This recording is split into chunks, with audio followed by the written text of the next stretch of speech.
Le marais de la Tête Noire, sa particularité, c'est que c'est un milieu qui représente différents types de biotopes qui sont les mêmes que ceux qu'on rencontre en Camargue et qui sont typiques d'une lagune méditerranéenne. Ce qui est extrêmement intéressant dans ce projet, c'est de faire redécouvrir cet endroit à des Rognaquais de souche qu'il avait complètement oublié. Pour Rognac, un tel projet, c'est d'abord une renaissance d'un patrimoine naturel qui a été plus ou moins laissé à l'abandon. Il ne manquait qu'une seule chose à ce territoire, c'est de redécouvrir ses atouts, sa beauté également, et puis ce corridor écologique. Cet étang, eh bien, ce n'est plus l'étang d'il y a 30 ans pollué.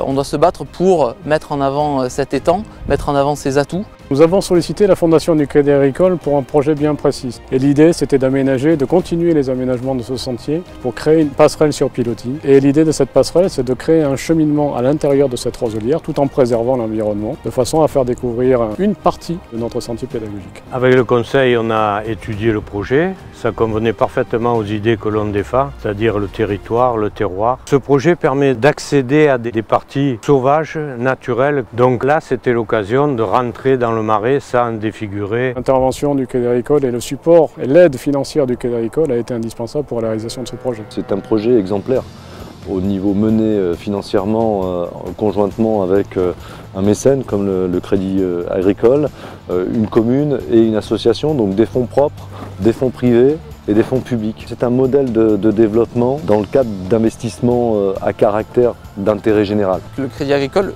joue le jeu en venant aider, en venant financer ce genre de projet pour l'environnement, mettre en avant notre patrimoine et bien entendu les atouts de cet étang de mer. Alors, le but ultime de notre projet, c'est d'abord une transmission, nos anciens et les générations futures. On l'a vu aujourd'hui avec la visite des classes, l'avenir de ce type de zone, la sensibilisation à l'environnement et à l'écologie passera par les enfants.